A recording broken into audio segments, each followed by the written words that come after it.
بسم اللہ الرحمن الرحیم۔ حیرت انگیز واقعہ۔ دوستوں، کسی شہر میں ایک ہندو پنڈت رہتا تھا جو اپنی جہالت کی وجہ سے لوگوں میں بہت مقبول اور مشہور تھا۔ اس پنڈت کی خاص بات یہ تھی کہ وہ اسلام اور مسلمانوں سے سخت نفرت کرتا تھا، یعنی کہ اسلام اور مسلمانوں کے خلاف تھا، اور اکثر وہ مسلمانوں کے خلاف بیہودہ سوال نکالتا اور لوگوں کو چیلنج کرتا تھا اور کہتا کہ میرے ان سوالوں کے جواب دے دو، میں اسلام کو قبول کر لوں گا، میں مسلمان ہو جاؤں گا۔ اس طرح سے وہ اپنی گندی سوچ کو دکھا کر مسلمانوں کو نیچا دکھاتا، جس کو دیکھ کر وہ ہندو پنڈت بہت خوش ہوتا تھا۔ اس طرح سے اسے اپنے علم پر بہت زیادہ غرور ہو گیا تھا۔ دوستوں، پھر ایک بار اس ہندو پنڈت نے 3 سوال بنائے اور مسلمانوں کو چیلنج کر دیا کہ اگر کوئی میرے ان 3 سوالوں کے جواب دے دیتا ہے تو میں اسلام کو قبول کر لوں گا۔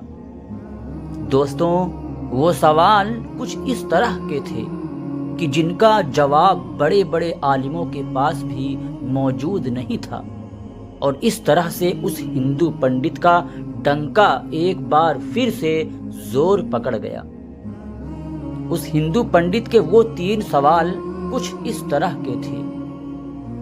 پہلا سوال تو یہ تھا کہ جب آج تک کسی نے اللہ تبارک و تعالیٰ کو دیکھا نہیں ہے تو پھر تم لوگ کلمے میں اللہ کے ایک ہونے کی گواہی کیسے دیتے ہو، اور تم ایسا کیوں کہتے ہو کہ اللہ تبارک و تعالیٰ کے سوا کوئی معبود نہیں ہے؟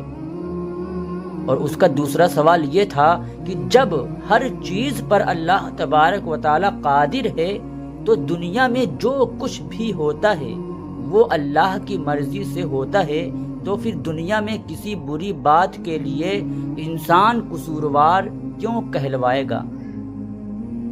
اور اس ہندو پنڈت کا تیسرا سوال یہ تھا کہ تم کہتے ہو کہ شیطان آگ سے بنا ہے، وہیں دوسری طرف اللہ تبارک و تعالیٰ کہتا ہے کہ کل قیامت کے دن شیطان کو جہنم کی آگ میں ڈالا جائے گا۔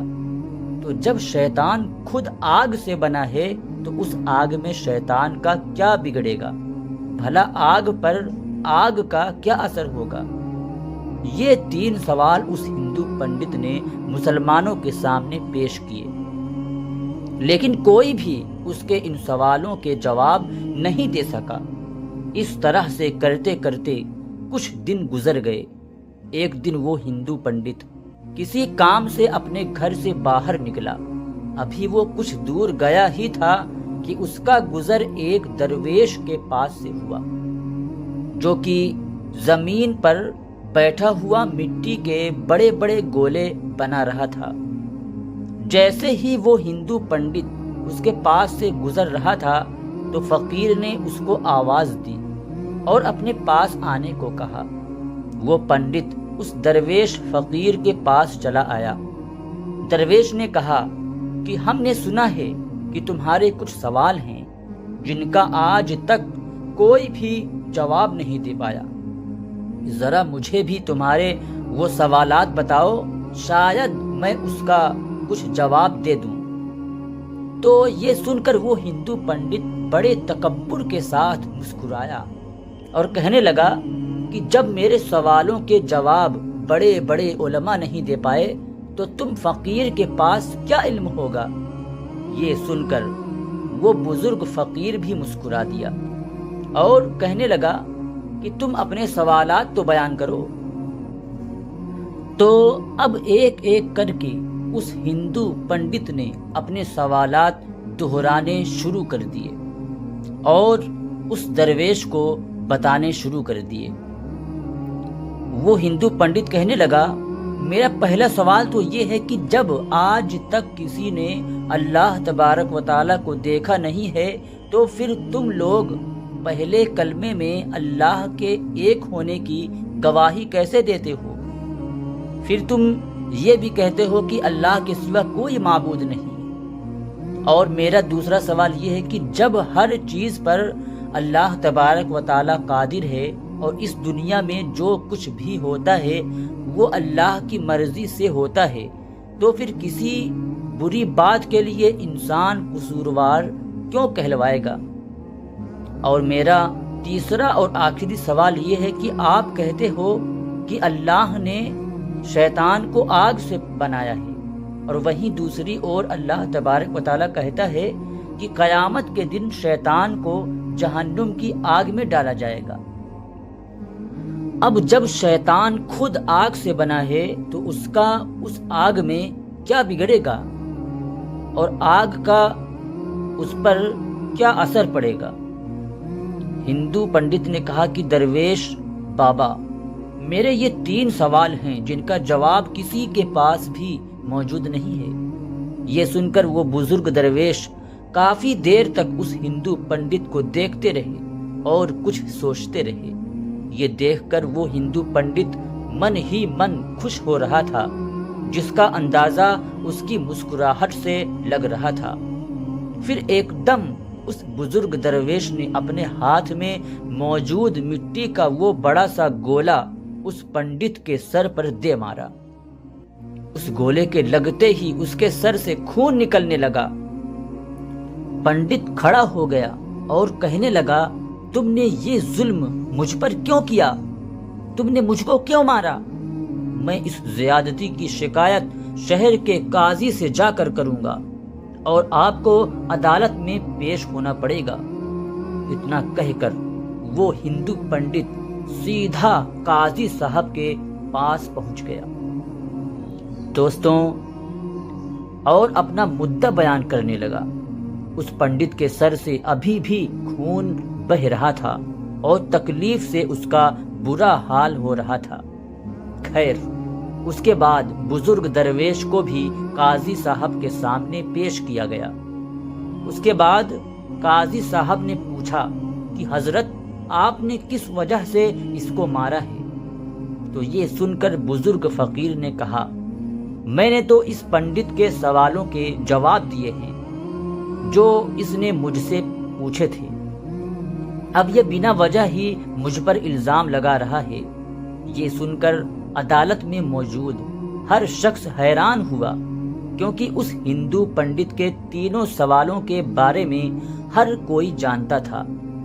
اسی لیے وہ حیران ہوئے کہ اس کو مارنے سے وہ سوالوں کا جواب کیسے مل گیا۔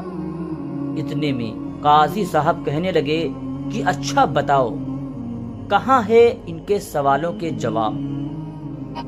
ہمیں تو کہیں پر کوئی بھی جواب نظر نہیں آ رہے ہیں۔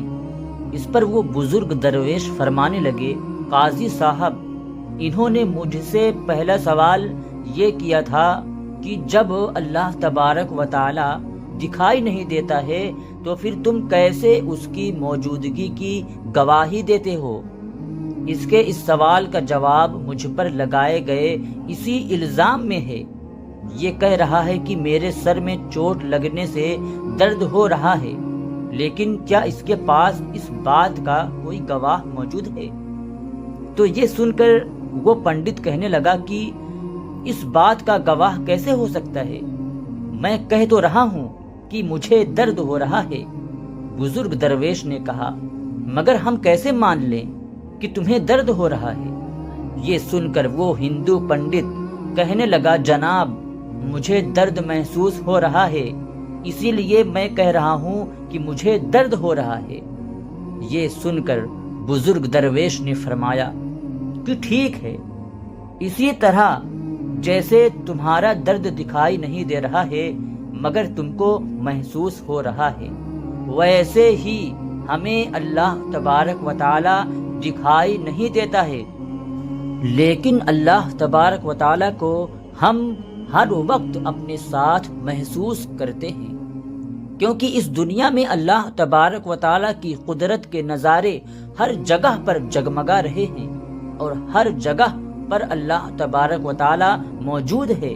یہ سن کر وہ ہندو پنڈت کہنے لگا، چلو مان لیا کہ میرے پہلے سوال کا جواب مجھ کو مل گیا، اب مجھے میرے دوسرے سوال کا جواب بھی دے دیجیے۔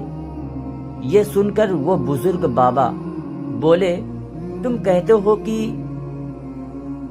کہ جو بھی ہوتا ہے وہ اللہ تبارک و تعالی ہی کرتا ہے، تو پھر کسی برے کام کا قصوروار کوئی انسان کیسے کہلوائے گا؟ اب تمہارے اس سوال کا جواب بھی اسی الزام میں موجود ہے جو تم نے مجھ پر الزام لگایا ہے۔ جب سب اللہ تبارک و تعالی نے کیا ہے تو پھر اس میں میرا کیا قصور ہے؟ تم نے مجھ پر الزام کیوں لگایا ہے؟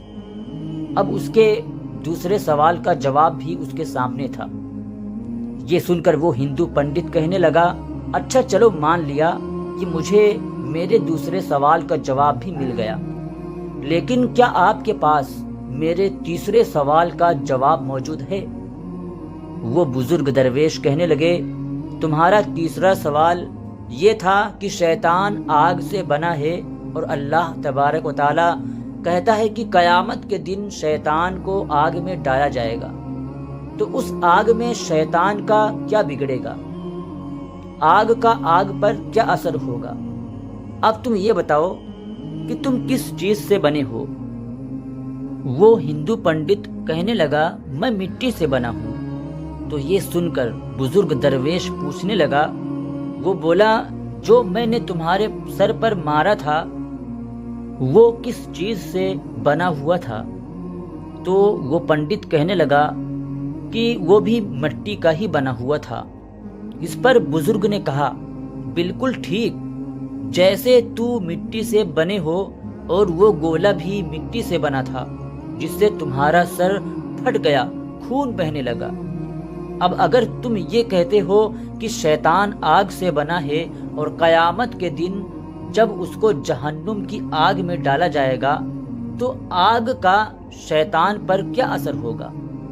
تو اس طرح سے تمہیں بھی مٹی کے گولے سے کچھ نہیں ہونا چاہیے تھا، لیکن تمہارا تو سر زخمی ہو گیا اور خون بہنے لگا اور تم کو تکلیف پہنچی۔ بالکل ایسے ہی قیامت کے دن دوزخ کی آگ شیطان کو جلا کر راکھ کر دے گی، شیطان کو تڑپا تڑپا کر رکھ دے گی۔ وہ ہندو پنڈت یہ سن کر بہت ہی حیران ہوا، اور یہی نہیں بلکہ اس عدالت میں موجود ہر شخص یہ سن کر بہت زیادہ حیران تھے کہ کس طرح اس بزرگ درویش نے، ایک فقیر بابا نے ایک ہندو پنڈت کو لاجواب کر دیا۔ اس کے بعد وہ ہندو پنڈت وہیں عدالت میں سب کے سامنے کلمہ پڑھ کر مسلمان ہو گیا۔ پیارے دوستوں، بے شک اللہ تبارک و تعالی بہت کریم ہے، جس کو چاہے جہاں پر چاہے ہدایت دے دے۔ اللہ تبارک و تعالی جب چاہے کسی کو بخش دے۔ اللہ تبارک و تعالی ہر چیز پر قادر ہے۔ ان اللہ علی کل شیء قدیر۔ پیارے دوستوں، ہمارے نبی حضرت محمد مصطفیٰ صلی اللہ تعالی علیہ وسلم کی تعلیمات بھی ہمیں یہی سکھاتی ہے کہ دوسروں کے خداؤں کو برا بھلا مت کہو، اور اپنے دشمن سے بھی اچھی طرح سے پیش آؤ، اور اپنے دشمن کو کبھی دھوکہ مت دینا۔ اپنے پڑوسیوں کو، چاہے وہ کسی بھی مذہب سے تعلق رکھتا ہو، ان سے اچھے سے پیش آنا۔ پڑوسیوں کو بھوکا سونے مت دینا، اور یہی حسن اخلاق یعنی تعلیمات غیروں کو اپنی طرف مائل کرتی ہے اور آپ کے سچے ایمان والے ہونے کا ثبوت دیتی ہے۔ تو پیارے دوستوں، امید کرتے ہیں کہ آپ کو آج کا یہ ویڈیو پسند آیا ہوگا۔ اس ویڈیو کو ہر بار کی طرح آپ شیئر کر دیجئے۔ ہم ملیں گے آپ کو انشاءاللہ اگلی ویڈیو میں۔ تب تک کے لیے خدا حافظ۔ السلام علیکم ورحمۃ اللہ تعالی وبرکاتہ۔